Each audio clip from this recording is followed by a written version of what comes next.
আমার মায়ের জন্য আমার সংসারটা একদম শেষ। আশা করি আজকের ভিডিওটা প্রতিটা ছেলের দেখা উচিত।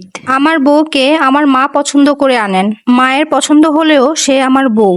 তাই বউকে ভালোবাসা আমার দায়িত্ব। বিয়ের পরে বউকে সময় দিলে মা দেখতাম রেগে কথা বলতো।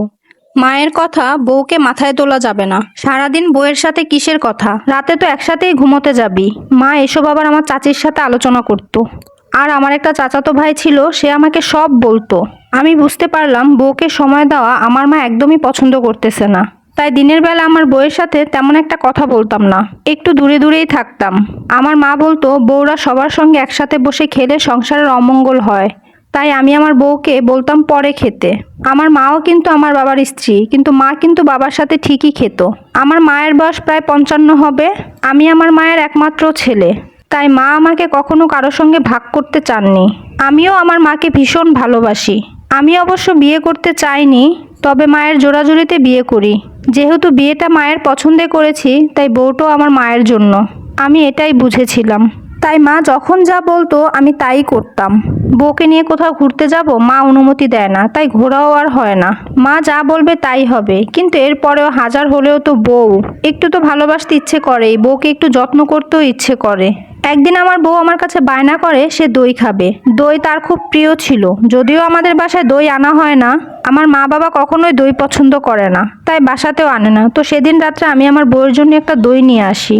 দই দেখে আমার মা ভীষণ রাগ করে, অনেক চেঁচামেচি করে, বাড়ি মাথায় করে ফেলে। চেঁচিয়ে বলতে লাগলো আমি নাকি বউকে পাওয়ার দিচ্ছি, বউ ভক্ত হয়ে যাচ্ছি, মাকে ভালোবাসি না। এরপর একের পর এক দিন কাটতে লাগলো। এরপর আমি দেখলাম আমার মা আমার বউকে খুবই অপছন্দ করা শুরু করলো।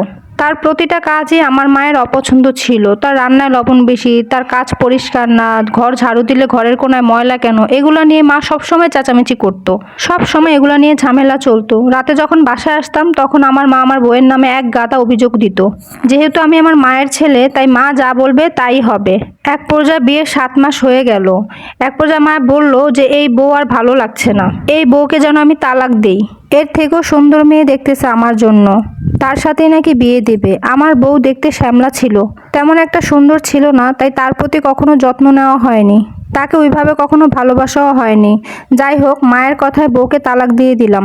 তালাকের আগে আমার বউ অনেক কেঁদেছিল, পায়েও ধরেছিল।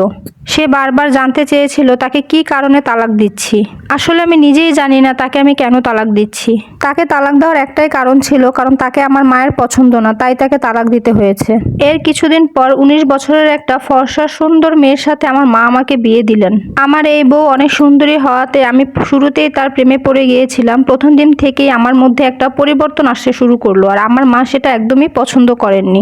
আমার মা আমার প্রথম বউয়ের সাথে যেমন করতো, ফাতেমার সাথে এরকম শুরু করলো। তো একটা সময় আমি আলাদা হয়ে গেলাম মায়ের কাছ থেকে। তো কিছুদিন আলাদা হয়ে থাকার পর আমার বউ অনেক অসুস্থ হয়ে পড়ে। তাকে আমি অনেক ডাক্তার দেখাই, অনেক হুজুরের কাছে নিয়ে যাই। তো হুজুর বলল যে আমার বউকে নাকি কেউ বান মেরেছে। তো একটা পর্যায়ে আমি আমার বউকে আর বাঁচাতে পারিনি। এই ঘটনাটা একটা ভাইয়ের জীবন থেকে নেওয়া।